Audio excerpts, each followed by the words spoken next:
उस आनंद की उमंगन को कैसे बताएं? ऐसा समझ लो जैसे किसी का ब्याह तय हो गया हो संसारी पुरुष का, उसके मनोनुकूल पत्नी मिल गई हो और वो कितना फूला फूला घूमे, या माँ के इकलौते बेटे का ब्याह हो, फिर कैसे फूली फूली सबका स्वागत आनंद। अब ये कहाँ परमानंद में प्रभु से उदाहरण बैठेगा? पर वो तो अद्वितीय है, अचिंत्य है।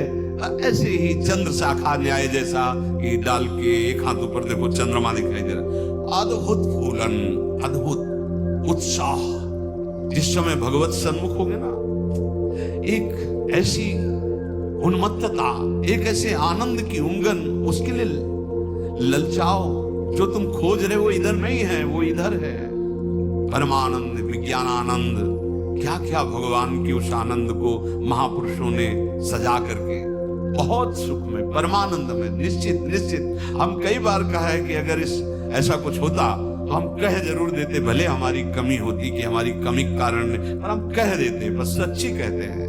ओ उसी आनंद का ये जितना ये आनंद का जो क्षेत्र माना गया शरीर है, भोग है, इसकी तो दशा देख रहे हो। आनंद का स्वरूप प्रभु में। ज्यों ज्यों तुम्हारा प्रभु सन्मुख होकर कदम बढ़ेगा तो तुम्हारे अंदर अद्भुत आनंद, अद्भुत उत्साह, अद्भुत उत्कंठा और एक दिव्य शक्ति। ये भी बात, एक दिव्य शक्ति तुम्हारे अंदर, दैवी संपदा बढ़ने लगेगी, एक अलौकिक शांति रहेगी, दुख सुख में एक समानता का भाव आ जाएगा।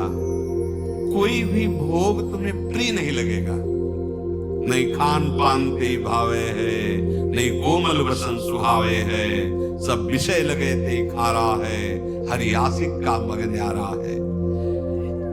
संत जन देखते ही ऐसे लगेंगे जैसे स्नेह संबंधी जन मिलते हैं। अच्छा अच्छा, ऐसे संतों को देखते ही मन नाच पड़ेगा। आज तो हो भाग्य भगवत सन्मुख का, आज तो हो भाग्य, हमें साधु समागम मिला, हमें संत जन मिले।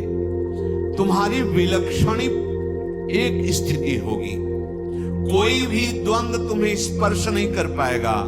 निराशा, चिंता, भय, विषाद, कामना, वासना, ये सब क्षीण होने लगेगी केवल भगवत सन्मुखता। जब तक तुम भगवान की तरफ पीठ किए हो, संसार भोगों की तरफ मुख किए हो, तो तुम कुछ भी कर लो, तुम्हें सुख शांति मिलने वाली नहीं।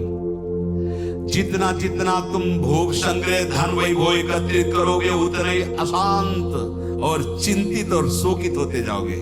ये महापुरुषों की बात है, देख लो अपने हृदयों को। जितना तुम भोगों की तरफ बढ़ोगे, परिणाम में ये दोष तुम्हारे अंदर आएंगे। जैसे भगवत सन्मुखता, तो कैसे जाने भगवत सन्मुख है? तो बोले ज्यों ही तुम भगवत सन्मुख होगे तो तुम्हारा एक एक क्षण नवीन उत्साह, नवीन उत्कंठा, दिव्य शक्ति और दैवी संपदा, शांति, समता, वैराग्य, प्रेम और संतों को देखकर अपार सुख। ऐसा ये भगवत सन्मुखता का लक्षण। अब यहां बता रहे, चाहे जितना तुम धन वैभव भोग एकत्रित कर लो, भगवत विमुख हो, तुम्हें कभी सुख शांति नहीं मिल सकती। भगवत विमुख का लक्षण क्या है? भय, विषाद, चिंता, राग, द्वेष, वैर, अशांति, द्रोह, दंभ, पाखंड, परिग्रह, हिंसा, कामना, वासना, ममता, दुर्गुण, दुर्विचार, भयानक दुख, ये भगवत विमुख के लक्षण है। जो भगवत सन्मुख होता है, एक भी उनके हृदय में नहीं होते। ये जांचो जांचो, अंदर जांचो। भगवत विमुक्ता का लक्षण, मूल लक्षण, भोगों में सुख है, इसी में सारे दोष बैठे हुए हैं। और जहां भगवत सन्मुख हुए, तहां तुम्हारा प्रतिपल नवीन उत्साह, नवीन उत्कंठा, दिव्य शक्ति, दैवी संपदा, शांति, समता, वैराग्य, प्रेम, समस्त द्वंद्वों से छूट करके एक अद्भुत आनंद और संत समागम जीवन बन जाएगा। देखो राधा बाबा पूर्ण महापुरुष हैं, कोई उनको जानना थोड़ी साधन साध्य के विषय में, पर आपको ध्यान होगा जब ऋषिकेश में उनके गांठों में बहुत दर्द, वात रोग के कारण, तो वो अपने निजी जन से कह रहे थे, भाई मुझे सत्संग में पहुंचा दो। वो सेवा करते करते शायद श्रमित हो गए होंगे या जो भी, तो उन्होंने बाबा की इस बात का सपोर्ट नहीं किया। बहुत बार कहने पर बाबा कहा कि आप ये जानते हो कि हम जा ही नहीं पाएंगे। उन्होंने कहा आप जा ही नहीं पाओगे क्योंकि आपकी गांठ खुले ऐसा। फिर जो बाबा ने अंदर बात की, वो जो लिखा था कि भगवान श्री कृष्ण से प्रार्थना की कि प्रीतम मुझे इतनी सामर्थ्य केवल दे दो कि जहां से सत्संग सुनाई देता वहां तक मैं पहुंच जाऊं, और एक बांस डंडा उठाया और बाबा घसीटते हुए वहां गए। इस बात का बहुत प्रभाव पड़ा हृदय में कि इनको कोई साधन साध्य विषय अब जानकारी की आवश्यकता नहीं, पूर्ण महापुरुष है, संपूर्ण है, उनमें कोई भी। लेकिन ऐसे महापुरुष होते हुए सत्संग की इतनी प्रियता, वो देखो लिखा है साधु सम, एकदम आनंदित हो गए कि आज तो मुझे साधु समागम मिला। ये भगवत सन्मुख का लक्षण, विमुख का नहीं, भगवत सन्मुख का लक्षण। तो हम अपने को जबरदस्ती मुख मोड़ना होगा। अगर हम इसी जन्म में परम कल्याण चाहते हैं, इसी जन्म में सुख चाहते हैं, मुख मोड़ना हो। जबरदस्ती शब्द लिखा है, जबरदस्ती मोड़ना, हटो हटो। जैसे है ना कि अब जिस तुम कगार पे खड़े हो, भारी दरार पड़ गई है, जबरदस्ती हटो नहीं तो गिरने वाले हो, धारा में तुम बह जाओगे, डूब जाओगे। ऐसे ही तुम्हारी वही दशा है जैसे हरी हरी घास खा रहा है बकरा और बकरी से सहवास कर रहा है और बड़ा सुख का अनुभव कर रहा है, पर वो कसाईवाड़े में बंद है। वो ये नहीं जान रहा कि अब की नंबर हमारा आ रहा है, गड़ासा चलेगा, वो नहीं जान पा रहा है। इसी प्रकार आप खान पान, शौक, मौज मस्ती, परिवार, सांसारिक सुख भोग रहे हैं, पर आपको पता नहीं कि काल के कसाईवाड़े में है। मौत का गड़ासा वो बिल्कुल तैयार किए हुए है, बस समय की देरी है, नंबर आपका ही है। सावधान। इसीलिए करे जबरदस्ती भगवत सन्मुख करो अपने मन को, अपने तन को, अपनी वाणी को, अपनी चेष्टा को। कोई उपाय नहीं है बचने का। आपको दिखाई दे रहा क्या है, भयभीत कर रहे हैं, आप देख ही नहीं पा रहे हो, भय तो तांडव मचा रहा है। देख लो, ऐसे जरा सी भूमि हुई, हजारों लोग मकान के नीचे दब के मर गए। ऐसे जल में उफान आई, एक लहर आई, प्रांत का प्रांत नष्ट कर दिया। क्या क्या लीलाएं हो रही प्रकृति की, माया की। हमारा भी तो नंबर आएगा ना, कोई ना कोई तो आएगा, काल का रूप, कहीं ना कहीं कोई रोग, कोई घटना, कोई।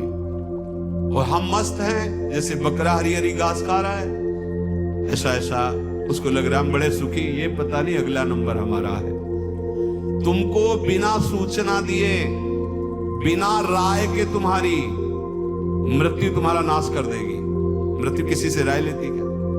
क्या वो हमारी प्रार्थना स्वीकार करे, हम अपना काम शुरू करें, दी आपकी आज्ञा हो? ऐसा नहीं। अगर ऐसा हो तो कोई तैयार नहीं होगा, कोई नहीं तैयार होगा। बिना आपको सूचना दिए, बिना आपकी राय के वो आपका नाश कर देगी मृत्यु। इसलिए वो सहसा आप पर आक्रमण करेगी, उसके पहले आप सावधान हो जाओ। अब वो कब करेगी कुछ पता नहीं है, इसलिए आपको अभी से, इसी सेकंड से सावधानी करनी है। क्या? एक एक वृत्ति को कृष्णाकार कर दो, प्रियालाल के चरणों में लगा दो।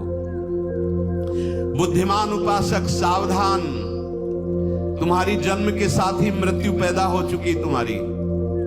कितने अनुभवी महापुरुष कह रहे सावधान, जब तुम्हारा जन्म हुआ था उसी समय तुम्हारी मृत्यु भी पैदा हो गई है।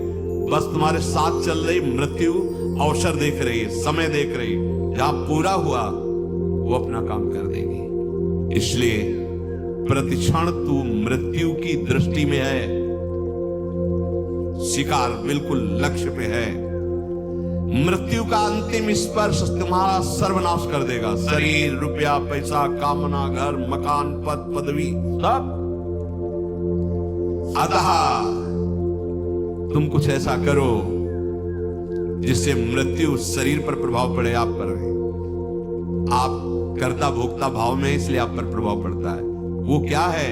इस चक्र से सदा छूट जाने के लिए एकमात्र सब ग्रंथ, सब संत और सब पंथ का निर्णय है सतत भगवत भजन। सतत भगवत चिंतन, प्रभु के आश्रित होकर प्रभु का भजन। एक छोटी सी वस्तु जब भाव में भरकर आप प्रभु को समर्पित करते हैं तो प्रभु से बहुत बड़ी मान लेते हैं। हमारे प्रभु का स्वभाव ऐसा है,